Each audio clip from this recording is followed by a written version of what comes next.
Hello प्यारे बच्चों, नमस्कार। आज के इस लेक्चर में हम शुरुआत करने जा रहे हैं क्लास 6 के हिस्ट्री सब्जेक्ट यानी इतिहास विषय को। और इसकी शुरुआत हम करेंगे इसके सबसे पहले chapter that is time line and sources of history इस चैप्टर से। And it won't be any exaggeration, यह कहना कोई अतिशयोक्ति नहीं होगी कि यह चैप्टर जिसकी हम शुरुआत करने जा रहे हैं इसके माध्यम से हम ओवरऑल पूरा जो हिस्ट्री हम पढ़ते हैं उस पूरे हिस्ट्री विषय की हम शुरुआत करने जा रहे हैं। और यह वीडियो एक प्रकार से पूरा हिस्ट्री यानी इतिहास विषय का इंट्रोडक्शन है। तो यदि आप किसी भी लेवल पर पढ़ाई कर रहे हो, चाहे स्कूल लेवल पर या इंटरमीडिएट लेवल पर या फिर ग्रेजुएट या यूनिवर्सिटी लेवल पर, या फिर यदि आप हिस्ट्री को as a subject of interest या कैजुअली भी पढ़ना चाहते हैं, तो भी यह वीडियो सबसे पहले आपको देखनी चाहिए। इस चैप्टर में हम मुख्य रूप से 3 सवालों को आंसर करने की कोशिश करेंगे, जिनमें से सबसे पहला जो प्रश्न है वो है how we measure the historical timeline, यानी हिस्टोरिकल टाइमलाइन जो होता है उसे हम मेजर आखिर कैसे करते हैं। दूसरा प्रश्न है how various sources help us understand history, यानी जितने भी अलग अलग प्रकार के स्रोत होते हैं ये हमें किस प्रकार से इतिहास को समझने में मदद करते हैं। और तीसरा प्रश्न है how did early humans live, यानी जो सबसे प्राचीन मनुष्य थे वो किस प्रकार से रहते थे। तो इनमें से जो पहले 2 प्रश्न हैं उनका आंसर आज के इसी लेक्चर वीडियो में हम ढूंढने की कोशिश करेंगे, उन्हें समझने की कोशिश करेंगे। जबकि जो तीसरा और आखिरी सवाल है यानी अर्ली ह्यूमंस किस प्रकार से रहते थे, उसका आंसर हम अगली वीडियो में समझने की कोशिश करेंगे। तो हिस्ट्री या इतिहास को एज अ सब्जेक्ट यानी एक विषय के तौर पर परिभाषित हम करना चाहें या उसे हम डिफाइन करना चाहें तो उसकी परिभाषा कुछ इस प्रकार से हो सकती है। History is an unending dialogue between present and the past, between the society of today and the society of yesterday. We can fully understand the present only in the light of past. और ये जो statement है ये दिया गया है E.H. कर के द्वारा, यानी इतिहास कभी ना खत्म होने वाला एक संवाद है प्राचीन समय और आज के आधुनिक समय के बीच में, प्राचीन समय की सभ्यताओं व समाज और आज के समय के सभ्यताओं और समाज के बीच में। और हम आज के अपने इस वर्तमान को पूरी तरह से तभी समझ सकते हैं जब हम अपने भूतकाल को यानी प्राचीन समय को प्रकाश में लाएं। अब आइए हम ये जानते हैं कि हम किस प्रकार से अपने पास्ट यानी भूतकाल को समझते हैं, उसे जानते हैं। अब यदि हम अपनी पृथ्वी, अपनी दुनिया के संपूर्ण इतिहास की बात करें तो इसका इतिहास वैज्ञानिक तौर पर काफ़ी पुराना है।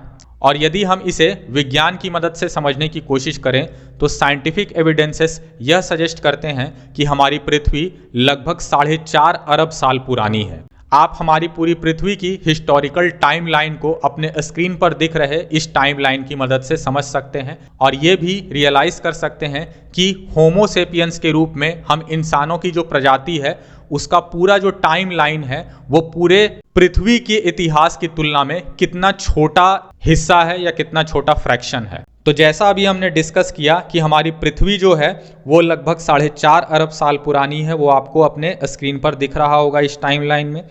इसके बाद ऐसा माना जाता है कि लगभग आज से 3.7 बिलियन ईयर्स पहले जो सबसे पहले एक सिंगल सेल्ड ऑर्गेनिजम्स थे वो जन्म लिए थे, यानी जीवन की शुरुआत लगभग 3.7 बिलियन ईयर्स पहले हुई थी अर्थ पर। हालांकि उस समय तक भी जो है एटमॉस्फेयर में ऑक्सीजन डेवलप नहीं हुआ था। एटमॉस्फेयर में ऑक्सीजन पर्याप्त मात्रा में आज से लगभग 2.33 बिलियन ईयर्स पहले आया। इसके बाद सबसे पहले जो बैक्टीरिया के फॉर्म में ऑर्गेनिजम्स, सिंगल सेल्ड ऑर्गेनिजम्स उभर कर आए वो आज से लगभग 1 अरब साल पहले आए।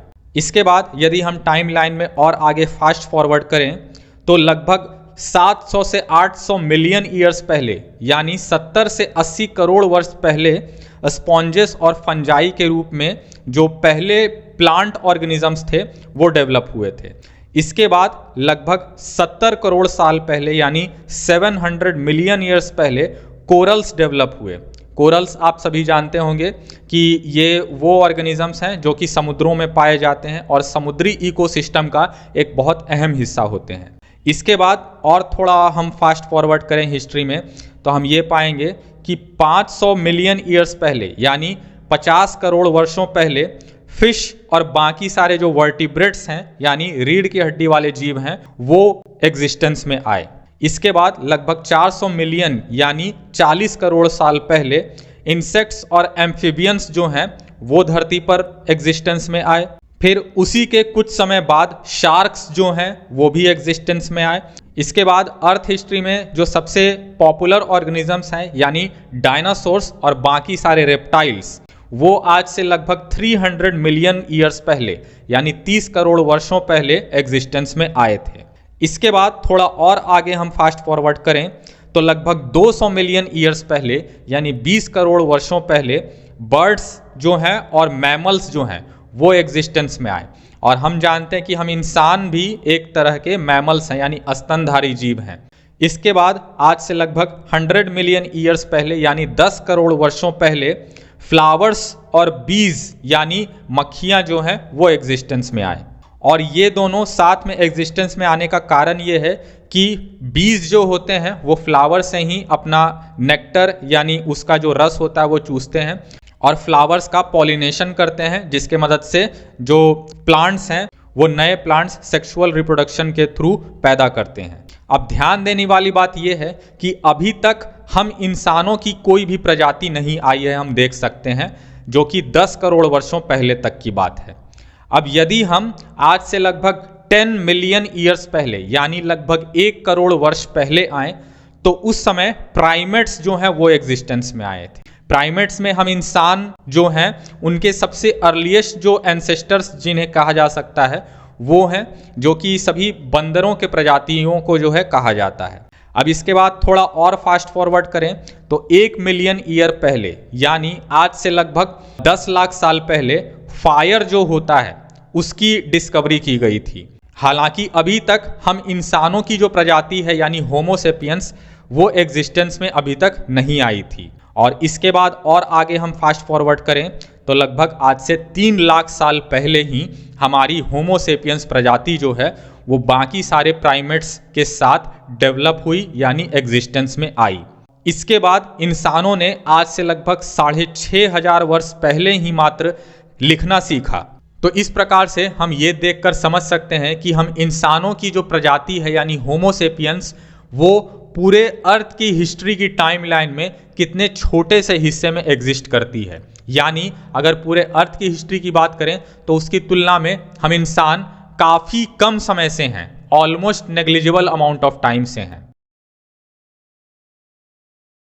तो इस प्रकार से हम देख सकते हैं कि हमारे अर्थ की हिस्ट्री कितनी लंबी है और इसी वजह से अर्थ की पूरी इस हिस्ट्री को अच्छे तरीके से पढ़ने और समझने के लिए, इसकी स्टडी करने के लिए हम मुख्य रूप से 4 एक्टिविटीज़ कैरी आउट करते हैं। और इन 4 एक्टिविटीज़ को कैरी आउट करने के लिए जो 4 अलग अलग प्रकार के एक्सपर्ट्स होते हैं उन्हें हम इन नामों से जानते हैं: जियोलॉजिस्ट्स, पैलिएंटोलॉजिस्ट्स, एंथ्रोपोलॉजिस्ट्स एंड आर्कियोलॉजिस्ट्स।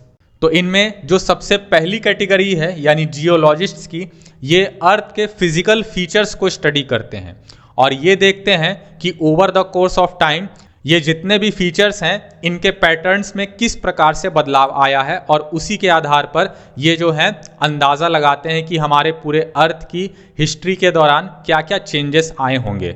ये फिजिकल फीचर्स हैं सॉइल यानी मिट्टी, स्टोन्स यानी पत्थर, माउंटेन्स हिल्स यानी पहाड़ पहाड़ियाँ, रिवर्स सीज ओशियंस यानी नदियाँ समुद्र और महासागर इत्यादि।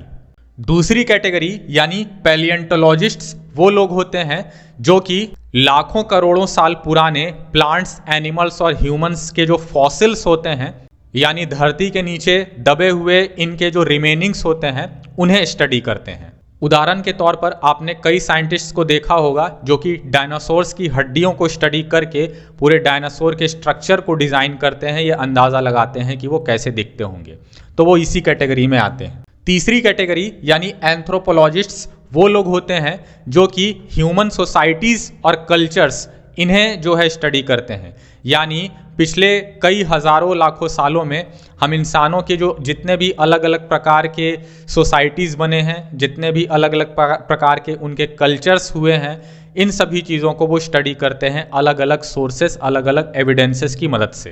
And the last category is of archaeologists which is arguably the most famous category in all four. ये वो लोग होते हैं जो कि आज से हज़ारों साल पुरानी सभ्यताओं के बारे में उनकी खुदाई करके जो है फाइंड आउट करते हैं, उनकी डिस्कवरी करते हैं। ये मुख्य रूप से उन इंसानों की हड्डियां या जो अवशेष होते हैं, या फिर उन्हीं के समय में जितने भी प्लांट्स और एनिमल्स के अवशेष होते थे वो, या फिर इवन उनके द्वारा यूज़ किए जाने वाले जितने टूल्स होते थे, उनके द्वारा यूज़ किए जाने वाले बर्तन वगैरह जितने होते थे, पॉट्स होते थे, खिलौने होते थे, या उनके यहाँ तक दांत जो होते थे, ये सभी चीज़ों को स्टडी करते हैं और उसके बाद उनके रहन सहन, उनके सोसाइटीज़ को, उनके कल्चर्स को समझने की कोशिश करते हैं। और ये सबसे ज़्यादा फेमस भी इसीलिए हैं क्योंकि इन्हीं के द्वारा जो पुरानी सभ्यताएं हैं उनकी आए दिन डिस्कवरी की जाती रहती है। जैसे उदाहरण के तौर पर आपको पता होगा सिंधु घाटी सभ्यता हो गई, या फिर मायन सभ्यता, मेसोपोटामियन सभ्यता जो होती है, ये सब जितने भी अलग अलग पूरे हमारे दुनिया भर में अलग अलग जगहों पर जितने भी तरह के एक्सकेवेशंस या फिर जितने भी तरह के खुदाई करके डिस्कवरीज किए जाते हैं ये सब सभ्यताओं के, ये इन्हीं के द्वारा यानी आर्कियोलॉजिस्ट जो चौथी कैटेगरी है इन्हीं के द्वारा की जाती है। कई बार इनके द्वारा जले हुए अनाज या फिर घरों को बनाए जाने के लिए यूज़ किए जाने वाले जो ब्रिक्स, ईंटें होती हैं, और इस प्रकार की और कई सारी चीज़ों को भी डिस्कवर किया जाता है खुदाई के दौरान। अब आइए हम ये समझते हैं that how time is measured in history. तो ह्यूमन हिस्ट्री में आज तक जितने भी अलग अलग मानव सभ्यताएं हुई हैं उन सभी के अपने अपने तरीके होते हैं टाइम को मेज़र करने के लिए, उनके अपने अपने कैलेंडर्स होते हैं टाइम को मेज़र करने के लिए या उसका रिकॉर्ड रखने के लिए। लेकिन इन सभी में एक चीज़ कॉमन पाई जाती है और वो ये है कि जनरली जितने भी कैलेंडर्स होते हैं उनको डिज़ाइन इस प्रकार से किया जाता है कि उसमें किसी एक बहुत ही इम्पॉर्टेंट इंसान के जन्म को रेफरेंस माना जाता है, या फिर कोई एक बहुत ही बड़ा शासक, कोई एम्परर हो, उसका जो पूरा शासन काल रहा है उसका ड्यूरेशन जो है उसे भी रेफरेंस लिया जा सकता है। और इस प्रकार से कोई एक नए युग यानी एक नए ईरा की शुरुआत होती है। तो आज के समय में पूरी दुनिया भर में जो सबसे ज़्यादा पॉपुलर कैलेंडर है या जो सबसे ज़्यादा यूज़ किया जाने वाला कैलेंडर है उसका नाम है ग्रेगोरियन कैलेंडर। तो हम सभी जानते हैं कि इस ग्रेगोरियन कैलेंडर में कुल मिलाकर 12 महीने और 365 दिन होते हैं। साथ ही एक 4 साल के बाद एक और साल आता है जिसमें 366 दिन होते हैं। तो इस ग्रेगोरियन कैलेंडर का नाम पड़ा है पोप ग्रेगरी 13 के नाम पर, जिन्होंने इस कैलेंडर को 1582 दैट इज 1582 में इंट्रोड्यूस किया था एक सोलर कैलेंडर के तौर पर। हालांकि उन्होंने इस कैलेंडर को डिज़ाइन करने के लिए एक ऑलरेडी एग्जिस्टिंग कैलेंडर को रेफरेंस लिया था जिसे जूलियन कैलेंडर कहा जाता है, और इस जूलियन कैलेंडर को जूलियस सीजर नाम के एक रोमन एम्परर के द्वारा 46 BC में डिज़ाइन किया गया था। हालांकि इस कैलेंडर के अलावा दुनिया भर में कई और दूसरे धर्मों के भी कैलेंडर्स जो होते हैं उन्हें यूज़ किया जाता है वाइडली। उदाहरण के तौर पर हिंदू कैलेंडर्स होते हैं, मुस्लिम कैलेंडर्स होते हैं, ज्यूइश यानी यहूदियों के कैलेंडर्स होते हैं, और चाइनीज़ कैलेंडर भी होती है। तो ये सभी जो कैलेंडर्स होते हैं वो कुछ बेसिक चीज़ों पर आधारित होते हैं, जैसे मून की पोजीशन यानी अमावस्या या पूर्णिमा का ड्यूरेशन, इसके अलावा सूर्य ग्रहण, चंद्र ग्रहण और कई सारे महत्वपूर्ण पर्व और त्यौहार। अब हम जो इस ग्रेगोरियन कैलेंडर को यूज़ करते हैं इसका स्टार्टिंग पॉइंट माना जाता है जीसस क्राइस्ट का जब बर्थ हुआ था, उनका जब जन्म हुआ था उस पॉइंट ऑफ टाइम को। तो जीसस क्राइस्ट के जन्म के 1 साल बाद यह कैलेंडर शुरू होता है, और इसके बाद जितने भी साल आते हैं यानी उनके जन्म के बाद जितने भी ईयर्स आते हैं उन्हें एडी कहा जाता है, जो एब्रीविएशन है एनो डोमिनी का, जो कि एक लैटिन फ्रेज है जिसका अर्थ होता है in the year of Lord, यानी भगवान के साल या भगवान के वर्ष में। हालांकि अब पूरी दुनिया भर में एडी की जगह एक दूसरा टर्म यूज़ किया जाता है जिसे सीई कहा जाता है, जो कि एब्रीविएशन है कॉमन ईरा का। उसी प्रकार से जीसस क्राइस्ट के जन्म से पहले वाले टाइम को कहा जाता था बिफोर क्राइस्ट यानी बीसी, लेकिन उसे भी अब चेंज करके कर दिया गया है बीसीई, जिसका अर्थ होता है बिफोर कॉमन ईरा। तो उदाहरण के तौर पर हमारे भारत देश को अंग्रेज़ों से आज़ादी मिली थी 1947 ईस्वी में। तो ये 1947 जो है 1947 एडी इसे कहा जा सकता है, या फिर अब जो कॉमनली यूज़ किया जाने वाला टर्म है उसके अनुसार 1947 सीई इसे कहा जाएगा। उसी प्रकार से बिफोर क्राइस्ट में हम एक इम्पॉर्टेंट इवेंट की बात करें तो वो है गौतम बुद्धा का जन्म, जो कि 560 बीसी में हुआ था, या उसे अब हम कहेंगे 560 बीसीई। स्क्रीन पर दिख रहे इस टाइमलाइन की मदद से आप समझ सकते हैं कि आज से लगभग 40,000 बीसीई के दौरान इंसान के द्वारा पहली बार रॉक आर्ट किया गया था, जिसे डिस्कवर किया गया है हाल फिलहाल में, या जिन्हें ज़्यादा पॉपुलरली केव पेंटिंग्स भी कहा जाता है। यानी गुफाओं के अंदर कई प्रकार की पेंटिंग्स देखने को मिलती है, जो कि 40,000 बीसीई में ऐसा अनुमान लगाया गया कि उस समय किया गया होगा।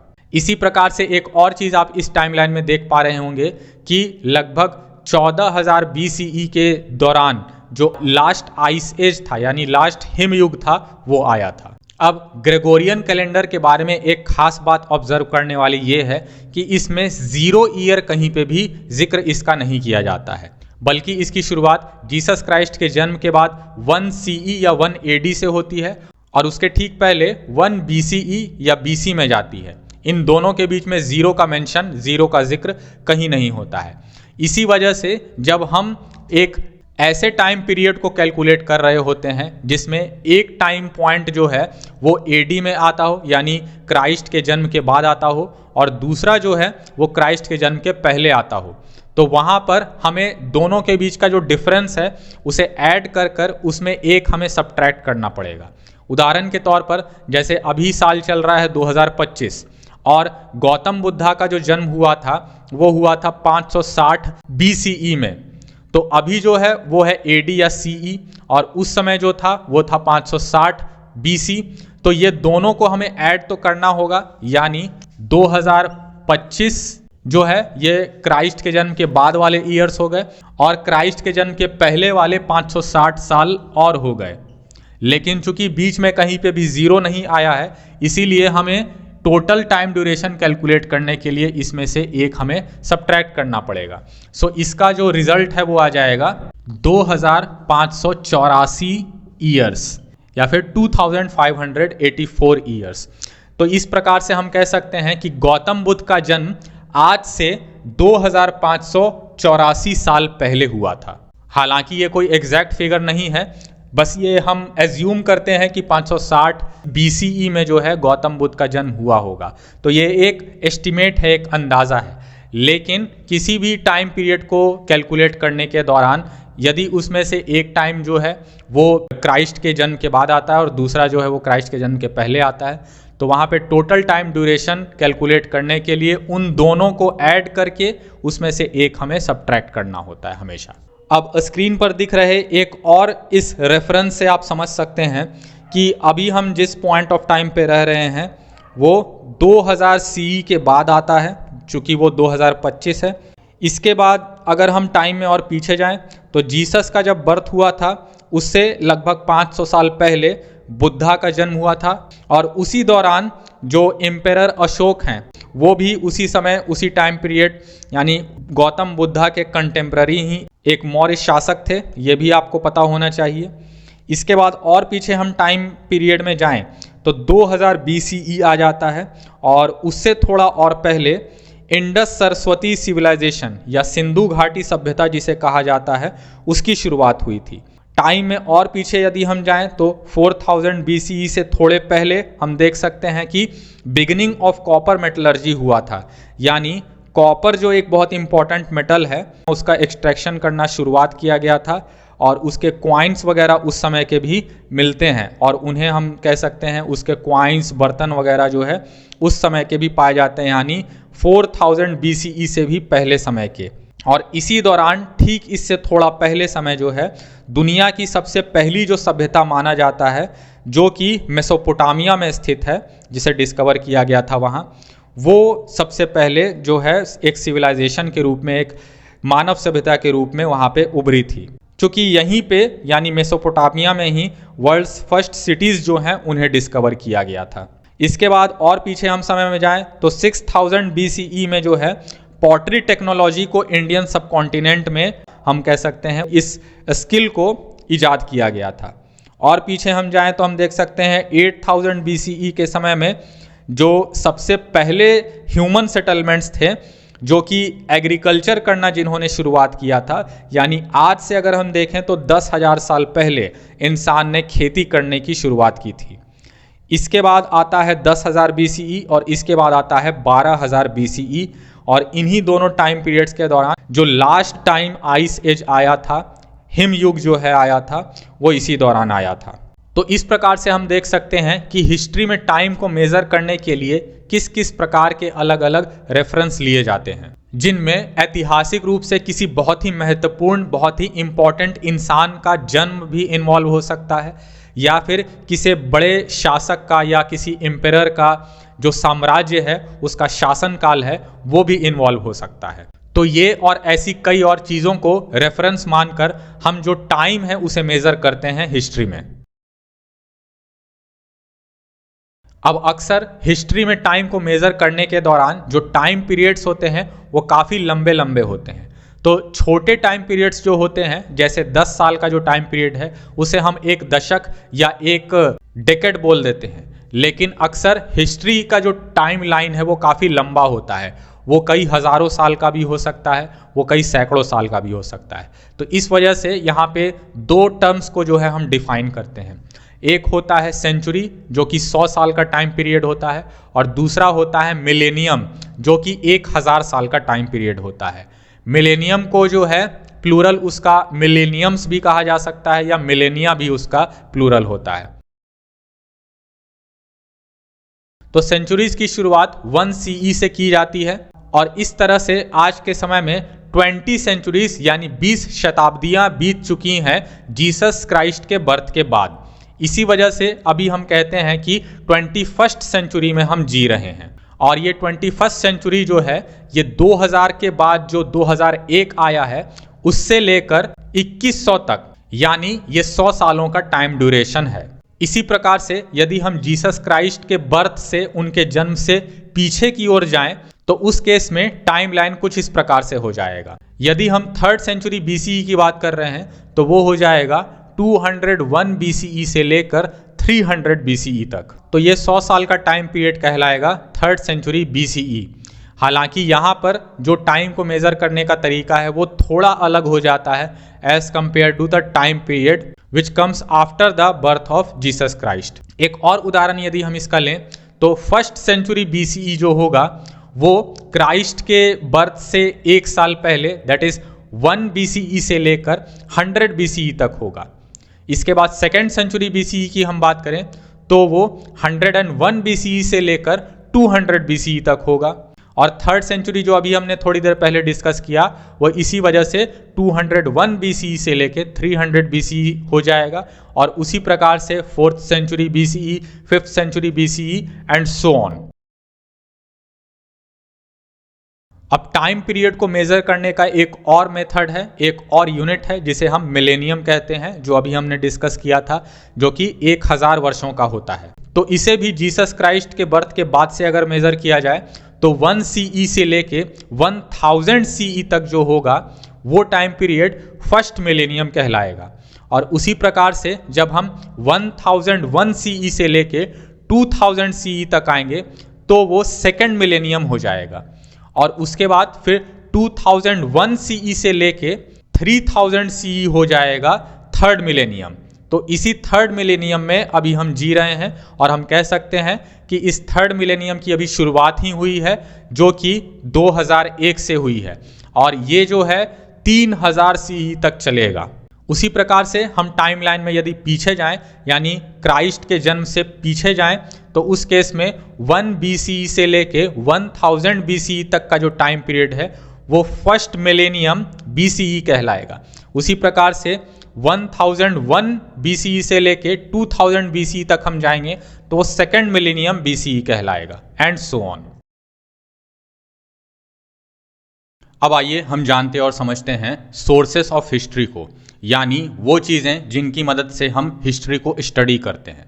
So a source of history can be a place, a person, an object, or some text from which we can gather information about some past event or some past time period. यानी source of history कोई जगह हो सकती है, कोई इंसान हो सकता है, कोई वस्तु यानी कोई ऑब्जेक्ट हो सकती है, या कोई लिखित चीज भी हो सकती है जो कि हमें किसी पास्ट इवेंट या किसी पास्ट टाइम पीरियड के बारे में बताए या फिर उसके बारे में जानकारी या इंफॉर्मेशन को इकट्ठा करने में हमें मदद करे। तो जितने भी सोर्सेस ऑफ हिस्ट्री होते हैं उन्हें मुख्य रूप से 4 कैटेगरीज में बांटा जा सकता है, जैसा आपको अभी अपने स्क्रीन पर दिख रहा होगा। और ये 4 कैटेगरीज हैं oral sources, literary sources, archaeological sources और आर्टिस्टिक सोर्सेस। अब इनमें सबसे पहला है ओरल सोर्सेस। तो ओरल सोर्सेस मुख्य रूप से 2 प्रकार के होते हैं, पहला जीनियोलॉजिकल और दूसरा है फोकलोर। जीनियोलॉजिकल सोर्सेस जो होते हैं उनका मतलब होता है वंशावली, यानी किसी पर्सन या किसी शासक, महाराजा, राजा, ये सब लोग जो होते हैं इंपॉर्टेंट लोग, उनका पूरा का पूरा वंशावली क्या रही है वो।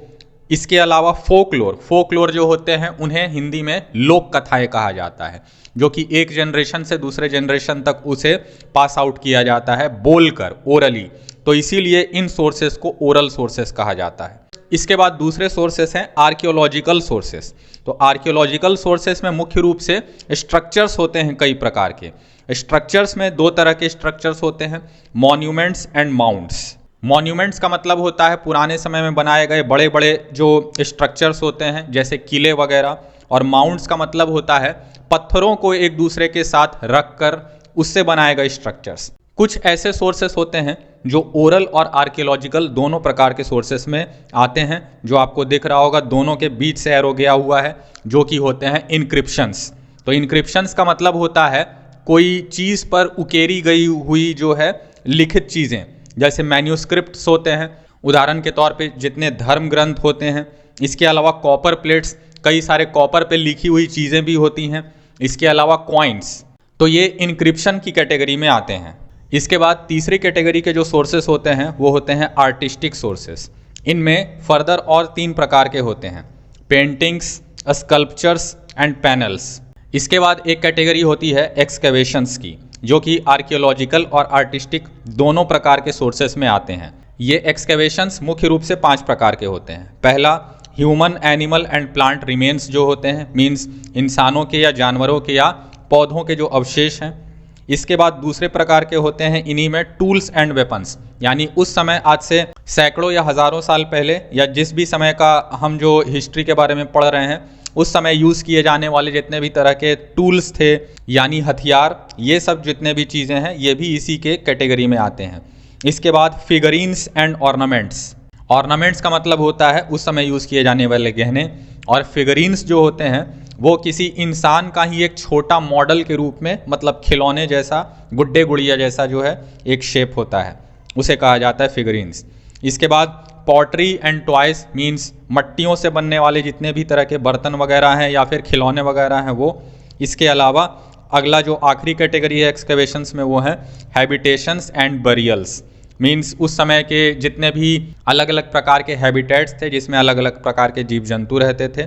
और बरियल्स का मतलब होता है जो मरे हुए इंसान होते थे उनको दफना दिया जाता था या फिर उन्हें जला दिया जाता था, तो उनके जितने भी रिमेनिंग्स मिलते हैं उन्हें बरियल्स कहा जाता है। इसके बाद चौथी कैटेगरी आती है लिटरेरी सोर्सेस की। तो लिटरेरी सोर्सेस जो होते हैं उनमें इंडियन लिटरेचर और फॉरेन अकाउंट्स 2 प्रकार की कैटेगरी हैं। तो इंडियन लिटरेचर जो है इनमें मुख्य रूप से 5 कैटेगरीज हैं। पहला कैटेगरी जो है वो है वेदास एंड इतिहास। वेदास जो है वो आपको पता होगा 4 होते हैं, ऋग्वेद, अथर्ववेद, यजुर्वेद और सामवेद। इसके अलावा जितने भी तरह के कवि और इतिहासकार या फिर कहानीकार जितने भी हुए उनके द्वारा लिखे गए जितने भी पोएम्स हैं या फिर प्लेज, मीन्स नाटक वगैरह, कहानियाँ वगैरह, ये सब। इसके अलावा हिस्टोरिकल टेक्स्ट्स, मतलब उस समय जितने भी लोग होते थे वो अपने समय के जितने भी चीज़ें हो रहे हैं, इवेंट्स हो रहे हैं, उसका रिकॉर्ड रखते थे, तो वो हिस्टोरिकल टेक्स्ट हो गया। इसके बाद कलेक्शन ऑफ स्टोरीज, मीन्स अलग अलग जितने भी प्रकार की कहानियाँ होती हैं उनका एक कलेक्शन। इसके बाद साइंटिफिक एंड टेक्नोलॉजिकल टेक्स्ट्स, मतलब कि उस समय जितने भी तरह के साइंटिफिक टेक्स्ट्स हुआ करते थे या टेक्नोलॉजिकल टेक्स्ट्स हुआ करते थे, ये खासकर जो साइंस हम पढ़ते हैं, साइंस में फिजिक्स, केमिस्ट्री या बायो पढ़ते हैं, उसमें ये सारी चीज़ें जो हैं ज़्यादा यूज़ होती हैं क्योंकि वो साइंस से रिलेटेड होती हैं। इसके बाद अगर हम फॉरेन अकाउंट्स की बात करें तो नाम से ही पता चल रहा है कि जो इंडिया से बाहर की जितनी भी चीज़ें हैं वो फॉरेन अकाउंट्स में आ जाती हैं। जैसे ट्रेवेलॉग्स मीन्स जैसे कोई बाहर से कोई विदेशी यात्री आया और उसने इंडिया के कल्चर के बारे में कुछ लिखा या कुछ जाना और उसको जो है आगे जनरेशन्स में पास किया, उसे ट्रेवेलॉग्स कहा जाता है। और हिस्टोरिकल क्रॉनिकल्स मीन्स ऐतिहासिक जितनी भी कथाएं होती हैं एक जनरेशन से दूसरे जनरेशन को पास होने वाली, उन्हें हिस्टोरिकल क्रॉनिकल्स कहा जाता है। तो ये हो गए अलग अलग कई सारे प्रकार के सोर्सेस ऑफ हिस्ट्री, जिससे हम हिस्ट्री को अच्छे से स्टडी करने के लिए अलग अलग जितने भी तरह की जानकारियाँ हमें चाहिए, इंफॉर्मेशन हमें चाहिए, उन्हें गैदर करते हैं। अब इतिहासकार जो होते हैं यानी हिस्टोरियंस जो होते हैं वो हमेशा ऐसी कोशिश करते हैं कि किसी भी एक पर्टिकुलर चीज़ के बारे में जानकारी ज़्यादा से ज़्यादा सोर्सेस से हासिल की जाए, जिससे ये कंफर्म हो सके ज़्यादा अच्छे तरीके से या ज़्यादा पुख्ता हो सके कि जो भी हम जानकारी कलेक्ट कर रहे हैं वो एविडेंट है, मतलब कि वो बिल्कुल एकदम सही है या उसके सही होने के चांस जो हैं वो ज़्यादा हैं। उदाहरण के तौर पर यदि हम किसी 1,500-2,000 साल पुराने समय के राजा महाराजा या रानी के बारे में हम पढ़ रहे हैं तो उनके बारे में हम ज़्यादा से ज़्यादा सोर्सेस से जो है इंफॉर्मेशन गैदर करेंगे ताकि हमें ये कंफर्म हो सके कि जिस भी राजा महाराजा के बारे में हम पढ़ रहे हैं उनके बारे में अलग अलग जितने भी प्रकार के सोर्सेस से नॉलेज हमें मिल रहा है, इंफॉर्मेशन मिल रहा है, वो सारे सही हैं। और सभी जितने भी अलग अलग सोर्सेस होते हैं उन्हें एक साथ एक दूसरे से हम कंपेयर करके देखते हैं। अगर सब एक दूसरे से मेल खाते हैं या फिर थोड़ा बहुत ही अंतर होगा लेकिन काफ़ी हद तक सब एक दूसरे से मेल खाते हैं तो ये कंफर्म हो जाता है कि उस पर्टिकुलर राजा महाराजा या कोई भी ऐसी चीज़ हुई हो, इवेंट हुई हो, उसके बारे में जो भी जानकारी है वो सटीक है। तो हम एक प्रकार से कह सकते हैं कि अलग अलग जितने भी सोर्सेस से हम इंफॉर्मेशन गैदर करते हैं हिस्ट्री को स्टडी करने के लिए, ये सारे सोर्सेस ऑफ हिस्ट्री जो होते हैं जिगसॉ पजल्स जैसे होते हैं। जिगसॉ पजल्स आपको पता होगा एक दूसरे के साथ इंटरलॉक हो जाते हैं तो एक खास तरह का एक सटीक पैटर्न उभर कर सामने आता है। तो उसी प्रकार से इन सोर्सेस के साथ भी होता है, यदि वो एक दूसरे के साथ मेल खाते हैं और इंटरलॉक हो जाते हैं एक दूसरे के साथ तो एक सटीक इन्फॉर्मेशन सामने जो है उसका इम्प्लीकेशन होता है या फिर वो सामने उभर कर आता है। और ये भी हो सकता है कि वो एक दूसरे के साथ मेल ना खाएं और ये भी इवन हो सकता है कि एक दूसरे के साथ इवन कॉन्ट्राडिक्ट भी करें। मीन्स एक सोर्स जो है वो कुछ और चीज़ कह रहा है एक पर्टिकुलर इवेंट के बारे में या एक पर्टिकुलर प्लेस या पर्टिकुलर पर्सन के बारे में, लेकिन उसी पर्टिकुलर प्लेस, इवेंट या पर्सन के बारे में कोई दूसरा सोर्स जो है वो बिल्कुल कुछ और उल्टी चीज़ कह रही हो। तो ऐसा भी कई बार होता है। तो इस तरह से जब सिचुएशन बनता है तो उस केस में हम ज़्यादा से ज़्यादा और जानकारी इकट्ठा करने की कोशिश करते हैं और जिस तरफ पलड़ा भारी होता है तो उसे ही हम सही मानते हैं। अब एक ऑब्वियस सवाल ये भी उठता है कि ये इतनी सारी जानकारियाँ गैदर करता कौन है, ये काम किसका है? तो ये काम इन्हीं इतिहासकारों का होता है, लेकिन काफ़ी हद तक इतिहासकारों के अलावा जो आर्कियोलॉजिस्ट्स होते हैं, एंथ्रोपोलॉजिस्ट्स होते हैं, एपिग्राफिस्ट्स जो होते हैं जो कि पुराने समय के जितने भी इंक्रिप्शंस होते हैं उन्हें स्टडी करते हैं, इसके अलावा जो लैंग्वेज और लिटरेचर एक्सपर्ट्स होते हैं, ये सभी मिलके हिस्ट्री की सही जानकारी, सही इंफॉर्मेशन को गैदर करने में अपना अपना कंट्रीब्यूशन, अपना अपना रोल प्ले करते हैं। हालांकि पिछले 50 वर्षों के दौरान साइंस और टेक्नोलॉजी के बहुत ज़्यादा एडवांसमेंट होने के कारण ये साइंस और टेक्नोलॉजी भी हिस्ट्री को स्टडी करने में अपना काफ़ी कंट्रीब्यूशन जो है वो दे रही है, अपना रोल प्ले कर रही है। उदाहरण के तौर पर आज से हज़ारों लाखों साल पहले क्लाइमेट जो था हमारी धरती का वो किस प्रकार का था, ये साइंटिफिक तरीके से ही जो है इसे पता किया जा सकता है। इसके अलावा जितने भी रिमेनिंग्स मिलते हैं, जितने भी अवशेष मिलते हैं और भी कई तरह की चीज़ें जो मिलती हैं, उनके केमिकल कॉम्पोजिशंस जो हैं उन्हें स्टडी करके भी काफ़ी सारी जानकारी हासिल की जा सकती है। इसके अलावा जो जेनेटिक्स होते हैं, यानी यदि वो जो अवशेष हैं वो लिविंग ऑर्गेनिजम्स के हैं तो उनके जीन्स के बारे में स्टडी करके ये सारी चीज़ें करके जो है काफ़ी सारा नॉलेज हासिल किया जा सकता है, हिस्ट्री के बारे में काफ़ी सारे इन्फॉर्मेशन को गैदर किया जा सकता है। और यदि हम पिछले 2-3 शताब्दियों यानी पिछले लगभग 200-300 सालों की यदि हम बात कर रहे हैं, तो इस दौरान जो न्यूज़पेपर्स जो है पब्लिश हुए होंगे या फिर मैगजीन्स या फिर पैम्फलेट्स, इस तरह की चीज़ें जो है पब्लिश हुई होंगी, उनसे भी काफ़ी ज़्यादा इन्फॉर्मेशन हासिल किया जा सकता है। ये रीसेंट हिस्ट्री जो है यानी 200-300 साल पहले की जो हिस्ट्री है उसके बारे में नॉलेज हासिल करने के लिए, या इवन यदि हम पिछले कुछ दशकों की बात कर रहे हैं, मीन्स पिछले कुछ दशकों की हिस्ट्री की बात कर रहे हैं, तो उसके बारे में जानकारी हासिल करने के लिए और आसानी हो जाता है, क्योंकि यहाँ पे जो है इलेक्ट्रॉनिक मीडिया से हासिल किए गए इंफॉर्मेशन, उससे हासिल किए गए जानकारी जो है वो भी काफ़ी इम्पोर्टेंट अपना रोल प्ले करती है। जैसे टेलीविज़न और इंटरनेट पर प्रकाशित हुए जितने भी चीज़ें हैं पिछले 20-30 वर्षों में वो। तो ये हो गए सोर्सेस ऑफ हिस्ट्री, और इस प्रकार से आज का ये लेक्चर समाप्त होता है।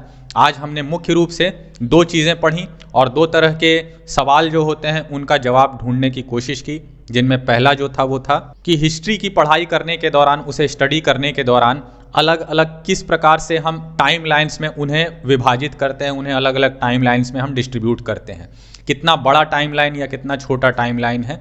तो ये टाइम लाइन्स जो होते हैं उनमें अलग अलग डिवीज़न करने की वजह से जो है या उसके थ्रू हम हिस्ट्री को ज़्यादा बेहतर ढंग से समझ और पढ़ पाते हैं।